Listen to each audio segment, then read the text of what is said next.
Hello, viewers. This is Major General Neelendra Kumar for the YouTube channel Lex Consilium Foundation and for the playlist Going Strong. Our guest today here on this channel is Lieutenant General Shankar Prasad, who, as you would be aware, has appeared earlier on this channel. He was the Director General of Infantry. That was the last post he held in Army, and before that he had commanded a corps on the India's western sector. Welcome, General Prasad. As we have decided today to speak on RMA, that is the Revolution in Military Affairs, would you like to explain to the viewers as to what does RMA actually mean? Nilendra, thank you very much. RMA stands for Revolution in Military Affairs, यानी कि military affairs में किस प्रकार से दिन पे दिन बदलाव आ रहा है। पता नहीं लगता कि कब बदलाव आया, लेकिन बदलाव बिल्कुल नजर आता है।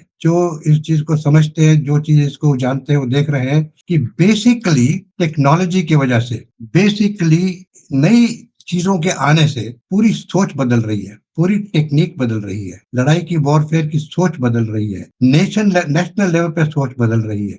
आर्टिफिशियल इंटेलिजेंस बहुत कामयाब हो रही है मिलिट्री ऑपरेशंस में।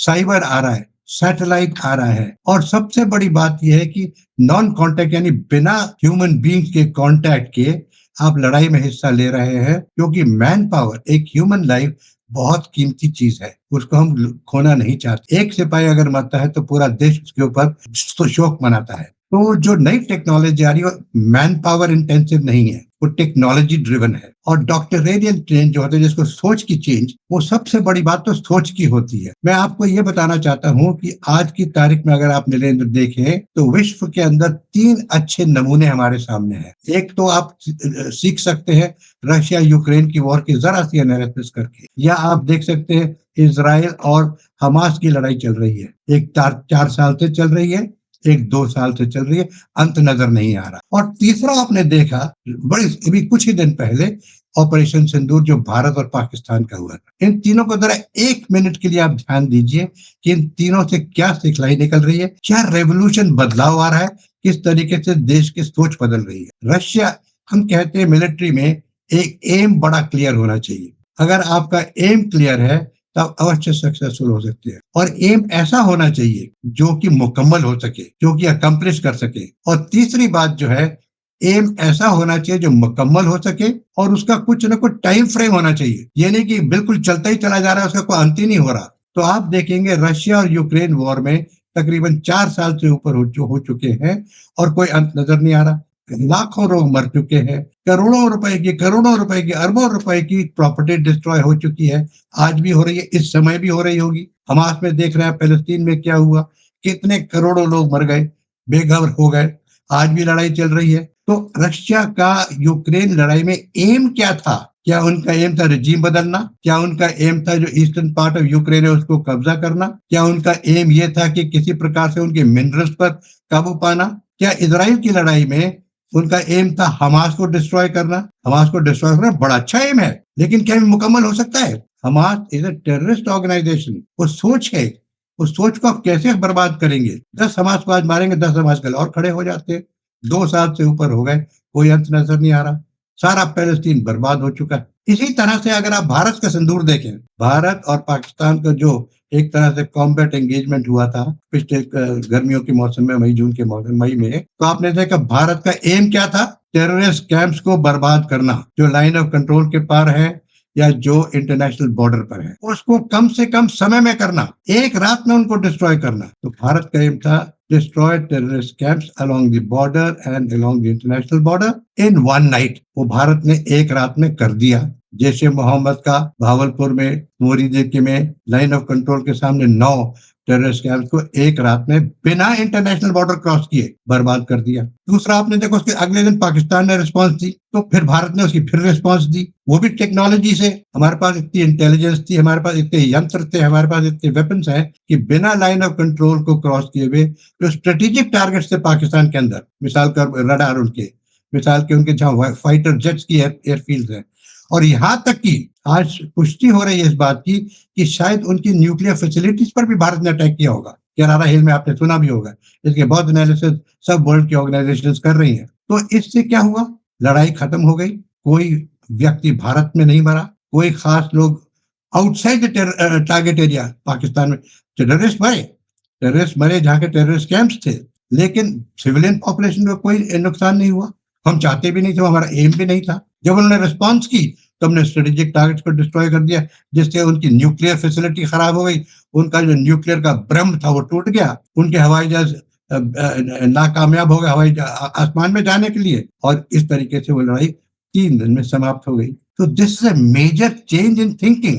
आप देखिए किस प्रकार से लड़ाइयाँ चलती चली जा रही हैं, चलती चली जा रही हैं, कोई अंत ही नहीं है। So this is the first major doctrinal. अब ये हुआ कैसे? अब इसमें बात आती है टेक्नोलॉजी की। अब टेक्नोलॉजी की बात करने से पहले मैं आपसे ये कहूंगा कि आज की तारीख में कोई चीज छुपी नहीं रह सकती। मेरा सवाल आपका ये था कि RMA का मतलब क्या है? संक्षिप्त में RA का मतलब है कि आज एक इस प्रकार से रेवोल्यूशन हुआ जो टेक्नोलॉजिकली ओरिएंटेड है, जिसमें मैन पावर की इतनी इंटेंसिव जरूरत नहीं है, और एम लिमिटेड है, अचीवेबल है, टाइम फ्रेम है। ये बहुत अच्छा आपने बताया, लेकिन इसमें हमको ध्यान ये भी है कि हमने फर्स्ट वर्ल्ड वॉर में अगर आप ले जाएं दिमाग, उस समय जो ट्रेंच वॉरफेयर हुआ मेजिलोन लाइन, और एक स्टेज पर फ्रेंच फोर्सेस जो थी और सामने दुश्मन बहुत ज़्यादा एडवांस नहीं कर पा रही थी।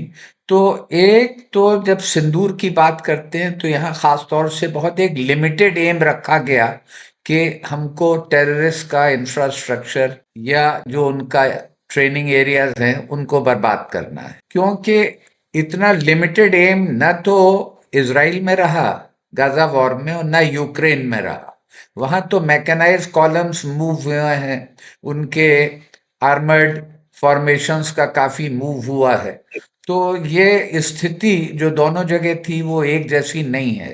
तो ये आप क्या पॉइंट आउट करेंगे कि क्या वो चेंजेस हैं जो कि RMA में खास तौर से नजर आते हैं, जो इसको मुख्तलिफ रखता है कन्वेंशनल वॉर जो अब तक चल रही थी? सबसे पहली बात है कॉम्बैट एरिया की इंफॉर्मेशन। आज की तारीख में आप में देखें कि इतने यंत्र हमारे पास हैं, सैटेलाइट इमेजरी है, सैटेलाइट फोटोग्राफी है, साइबर है, कम्युनिकेशन इक्विपमेंट है, किस्म किस्म के यंत्र है हमारे पास आज। जो जो इलाका है, बैटल एरिया जिसको हम कहेंगे, उसकी एक एक खबर आपके पास रहती है। मिसाल के तौर पे आप आज देख रहे हैं ईरान और अमेरिका की तैयारी हो रही है युद्ध की। तो देखते हैं आप टीवी में कि आज को टीवी में हम दिल्ली में बैठ के देख रहे हैं कि अमेरिका के बैटलशिप्स कहाँ कहाँ पर लोकेटेड है, उनका एयरक्राफ्ट कैरियर कहाँ से कहाँ मूव कर रहा है, उनके 150 फाइटर एयरक्राफ्ट कहाँ पर हैं, उनके जो 10 एयर रिफ्यूलिंग जहाज आए वो कहाँ पर है, कहाँ से आए हैं, उनके जो एवैक्स हैं सर्वेलेंस जहाज वो कहाँ पर है, कैसे आए, कहाँ से आए। आपके पास यहाँ तक इंफॉर्मेशन है कि उनके लीडर्स किस मकान में बैठे हैं, उसको एक बम से आप गिरा के खत्म कर सकते हैं, किया भी है इन्होंने। तो सबसे बड़ी बात यह है कि एक तो इतनी जबरदस्त हमारे पास फैसिलिटी है जिससे बैटल एरिया की इंफॉर्मेशन कंप्लीट है। जो थोड़ी बहुत रह भी जाती है उसमें आर्टिफिशियल इंटेलिजेंस बड़ा काम करती है, एल्गोरिथम को लगा के आपको उसको और एक्यूरेट बन जाता है। यहाँ तक कि आपको उसकी एक एक, आपने भी देखा संदूर में केरारा हिल्स में हमें ये तक दिख रहा था कि जो उनके न्यूक्लियर फैसिलिटी है उसका रोशनदान किधर है, उसका जो हवा जाने का अंदर का रास्ता है, उसकी जो छोटी सी ओपनिंग है वो कहाँ पर है, वो तक दिख रहा था। और क्योंकि वो दिख रहा था, और यहाँ पर अब नेक्स्ट बात आती है, उसी चीज को एक्सप्लॉइट करने के लिए हमारे पास एक ऐसा हथियार है जिसको ब्रह्मोस के नाम से दुनिया जानती है आज, जिसकी रेंज तकरीबन 800 किलोमीटर है। वो हवाई जहाज से फायर हो सकता है, वो जमीन से फायर हो सकता है, वो नेवी के शिप से, सी से फायर हो सकता है। उस एक मिसाइल ने, एक रोशनदानी कहेंगे हिंदी में उसको हम, उसके जरिए घुस के उसने न्यूक्लियर फैसिलिटी को बर्बाद कर दिया। तो सबसे बड़ी बात information of the battlefield and to exploit it. हमारे पास हथियार इस किस्म की प्रिसीजन है कि उसको हम मिला कर देखें तो बड़ा भारी हम डैमेज कर सकते हैं दुश्मन। तो क्या ये समझा जाए कि यदि हम बहुत अपना लिमिटेड एम रखें और सिर्फ उसको हासिल करना चाहें तो शायद ये RMA की ऑप सिंदूर का जो हमारे सामने विकल्प है ये सक्सेसफुल हो सकता है। लेकिन अगर डिप्लोमेसी है, जैसे कि पुतिन लगातार वार्निंग दे रहे थे यूक्रेन के केस में कि अगर ये नहीं हुआ तो हम इन्वेट करेंगे, he expected Ukraine to fall in line या NATO forces to take a particular view, उसमें इस तरह की आरएमए जो आपने बताई, शायद ये वहां पर मुमकिन नहीं है। बिल्कुल मुमकिन है, करने का तरीका मालूम होना चाहिए। देखिए आपके सामने एक इसका बड़ा अच्छा एग्जाम्पल दूंगा मैं। अमेरिका वर्सेस वेनेजुला 3 महीने तक बातचीत चलती रही, बल्कि और भी ज्यादा 5-6 महीने तक चलती रही, तैयारी होती रही लड़ाई की कि भाई इसको तुम ड्रग को बंद करो, नहीं तो हम तुम पर हमला करेंगे, ये करेंगे वो। अंत में उनको इतनी एक्यूरेट इन्फॉर्मेशन मिल गई, अंत में उनको इतने उनके जो फ्रीक्वेंसीज थी, सारे यूक्रेन मिलिट्री की फ्रीक्वेंसीज जो होती हैं उसी पर सारे यंत्र काम करते हैं, सारे मिसाइल फ्रीक्वेंसी पे काम करते हैं, सारी फ्रीक्वेंसी साइबर की वजह से जैम कर दी जा सकती हैं। तो उन्होंने पूरा इंफॉर्मेशन ले लिया इस तैयारी में, और उसी प्रकार से वह एक एक रात में वहां से वहां के प्रेसिडेंट को उठा के ले आए। तो देखिए दिस इज द रेवोल्यूशन, यही तो रेवोल्यूशन की बात कर रहा हूँ। हमारे दिमाग में ये रेवोल्यूशन आज हम डिस्कस करें क्यों आया, ये हमारे दिमाग में मिलिट्री के आप भी हैं, मिलिट्री के हम भी हैं, हम ये क्यों सोच रहे हैं कि भाई कैसा बदलाव आ गया, ये सेकंड वर्ल्ड वॉर में तो नहीं सोच सकते थे, अरे भैया 71 वॉर तक नहीं सोच सकते थे, कारगिल की लड़ाई में नहीं सोच सकते थे कि इस तरह से सोच ही बदल जाएगी, अवेलेबिलिटी जो हमारे पास यंत्र है वो बदल जाएंगे। आर्टिफिशियल इंटेलिजेंस की बात हम और आप जो सर्विस में थे कौन करता था, लेकिन आज तो हर एक चीज में आर्टिफिशियल इंटेलिजेंस की बात हो रही है, आपको एक एक जगह की फ्रीक्वेंसी मालूम चल जाती है। तो पुतिन साहब जो कहते हैं कि अगर ये नहीं करोगे तो मैं इन्वेड कर दूंगा, तो ये तो एक तरह से ये तो फिर दूसरी डायरेक्शन में चलेगी, इसको भी हम कह सकते हैं टेरिफ वॉर्स। वो भी बात एक आती है कि युद्ध आजकल क्यों होता है, टेरिफ वॉर्स, इकोनॉमी की वजह से। हर एक देश से चाह रहा है कि मैं किसी तरह से अपनी इकोनॉमी को बढ़ा लूं। अब ये वेनेजुला में क्यों किया अमेरिका ने अटैक, क्योंकि वहां का ऑयल चाहते थे। ये रशिया का जो अटैक हुआ है यूक्रेन में, वहां से वो ईस्टर्न पार्ट ऑफ यूक्रेन चाहते थे, वहां के मिनरल्स चाहते थे, और वहां के रिजीम चेंज करना चाहते हैं। आज ईरान के अंदर क्या झगड़ा है, वहां के न्यूक्लियर फैसिलिटी पर हमला करना चाहते हैं, वहां के रिजीम चेंज करना चाहते हैं। तो इन्हीं सब चीजों को तो हम कहेंगे रेवोल्यूशन इन मॉडर्न फॉर्स। बहुत तगड़ा बदलाव आ रहा है, और बदलाव बदलेगा और बदलेगा ही बदलाव। तो इस आरएमए में आपकी नजर में मेजर कंट्रीब्यूटर्स क्या हैं आरएमए के? जैसे कि सबसे पहले कि गन पाउडर का इन्वेंशन हुआ, उसके बाद जाकर के दूसरी मेजर रिवॉल्यूशन ये हुई है कि उसमें न्यूक्लियर एलिमेंट आया, और अब ये चीजें आ गई जो पहले नहीं थी कि स्पेस है, साइबर है, या कि ड्रोन्स टेक्नोलॉजी है।